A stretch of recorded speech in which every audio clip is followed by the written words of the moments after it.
Have you ever met someone who seemed genuinely kind, but somehow people still didn't respect them? Not because they were weak, not because they lacked intelligence, but because they were always available, always understanding, always willing to sacrifice themselves for others. Most people believe that kindness naturally earns respect, but psychology tells a very different story. In reality, some of the nicest people are also the ones who get ignored, manipulated, interrupted, underestimated, and taken for granted. And the worst part? Most of them don't even realize why it's happening. Today, we're going to explore the hidden psychological habits that silently destroy respect. Some of them may feel uncomfortable, because they don't look like mistakes, they look like kindness. By the end of this video, you may start seeing your own behavior in a completely different way. Let's begin. Imagine two people starting a new job on the exact same day. Both are polite, both work hard, both are friendly. One of them is always the first to volunteer, always says yes, always stays late, always helps everyone. The other is just as kind, but occasionally says, "I'm busy right now. I can't today. I already have plans." Months later, something strange happens. The first person has become everyone's backup plan. Whenever someone needs help, they call them. Whenever extra work appears, it lands on their desk. People appreciate them, but somehow, they don't admire them. The second person? They receive more respect. Their opinions carry more weight. People hesitate before asking them for favors. Why? The answer lies in one of the oldest psychological principles of human behavior. Scarcity creates value. The more available something becomes, the less valuable it often appears. Your time works exactly the same way. When your attention is unlimited, people subconsciously stop treating it as something precious. This isn't because people are cruel. It's because the human brain constantly evaluates value through perceived cost.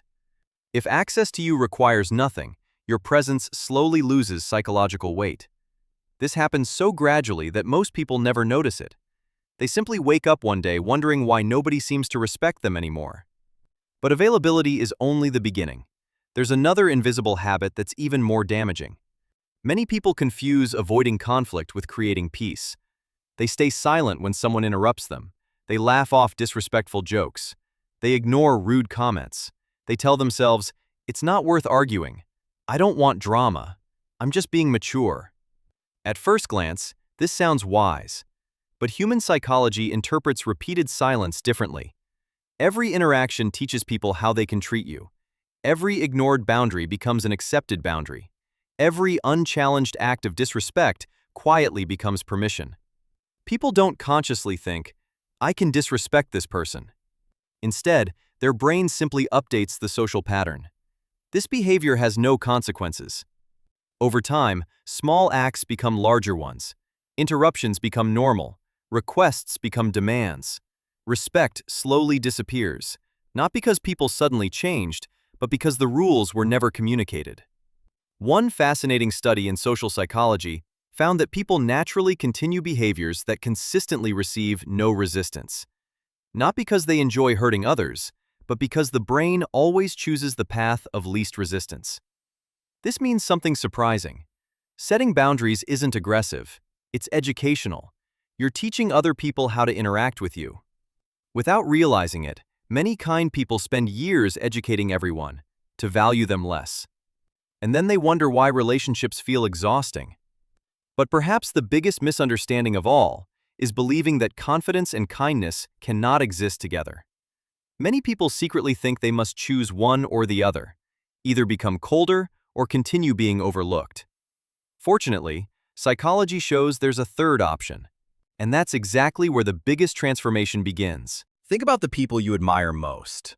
They may be generous, patient, supportive, but they all share one important characteristic. They know when to say no. Not because they enjoy disappointing people, but because they understand something many never learn. Every yes has a cost. When you constantly prioritize everyone else's needs, you slowly abandon your own, and people notice. Ironically, the more you neglect yourself, the easier it becomes for others to do the same. This is connected to something psychologists call self-signaling. Your brain constantly watches your own behavior to decide how valuable you believe you are. If you repeatedly communicate, "My needs can wait. My time isn't important. My energy belongs to everyone else," your confidence quietly begins to disappear. Not because someone stole it, but because your own actions convinced your brain that you come last. And here's the strange part. Other people often pick up on this without realizing it. Humans are incredibly sensitive to nonverbal confidence. Not just body language, but the invisible signals hidden inside everyday decisions. Do you apologize before sharing your opinion? Do you ask for permission to express simple preferences? Do you constantly explain yourself, even when no explanation is required? These tiny habits may seem harmless, but together, they create an image of someone seeking approval instead of offering value. One of the most common examples happens in everyday conversations. Someone interrupts you. You immediately stop talking. They continue speaking. The conversation moves on. Nothing dramatic happened. No argument, no confrontation, just one small moment. Now imagine that happening dozens of times every month. Your brain remembers it. Their brain remembers it too. Without anyone saying a word, a hierarchy quietly forms. The people who continue speaking are perceived as more confident. The people who always step back become easier to overlook. This doesn't mean you should dominate conversations. It means your voice deserves the same space as everyone else's. Confidence isn't speaking louder. It's believing your words deserve to be heard. Another habit quietly destroys respect: over-explaining. Imagine someone asks, "Can you help me this weekend?" Instead of saying, "I'm not available," you answer, "I'm really sorry, I have to clean my apartment, visit my family, finish some work, and I already promised someone else." The explanation continues. You keep adding reasons, hoping they'll understand. But something unexpected happens. The longer you justify yourself, the more it sounds like you're asking permission. Psychologists call this justification bias. When we provide excessive explanations for ordinary decisions, we unintentionally communicate uncertainty. Confident people rarely feel the need to defend every boundary. They understand something simple. No is a complete sentence. That doesn't make them rude, it makes them clear. Clarity creates trust. Uncertainty creates negotiation. This doesn't mean becoming cold or emotionally distant. Kindness without boundaries becomes self-sacrifice. Boundaries without kindness become arrogance. Real confidence lives somewhere in the middle. Perhaps that's why the people who earn the most respect rarely chase it. They simply behave as if their time, their energy, and their peace already have value. Because deep down, they believe they do. And that belief changes everything. But there's one final habit, and it may be the most damaging of all: seeking validation before making your own decisions. Imagine you're choosing something simple: a new hobby, a career move, a haircut, even a restaurant. Before deciding, you immediately ask, "What do you think? Is this a good idea? Would you do it?" There's nothing wrong with asking for advice. The problem begins when other people's opinions become more important than your own. Over time, you stop trusting yourself. And when you don't trust your own judgment, other people slowly stop trusting it too.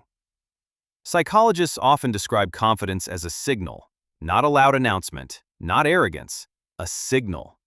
Every decision you make tells people one simple thing: I believe I can handle the outcome. That doesn't mean you're always right. It means you're willing to take responsibility. Ironically, this is one of the strongest forms of confidence anyone can display. Because certainty isn't about knowing everything. It's about accepting uncertainty without losing yourself. Many people believe respected individuals never feel insecure. But that's an illusion. Everyone experiences doubt. Everyone feels fear. Everyone questions themselves. The difference is what happens next. Some people wait until they feel confident before acting. Others act, and confidence follows. Research consistently shows that confidence is built through repeated action, not endless preparation. The brain doesn't gain certainty by thinking. It gains certainty through experience. Every time you keep a boundary, your brain remembers. Every time you calmly express your opinion, your brain remembers. Every time you choose your own priorities without guilt, your brain remembers. And you certainly don't receive it by pretending to be someone you're not. Real respect begins the moment you stop treating your own needs as less important than everyone else's. Because the way you treat yourself becomes the instruction manual other people unconsciously follow. So the next time you feel guilty for saying no, remember this: boundaries don't push the right people away. They reveal who was only comfortable when you had none. If this video made you see yourself differently, you're already taking the first step. Because awareness always comes before change. And sometimes, the smallest decision you make today can completely change how the world treats you tomorrow.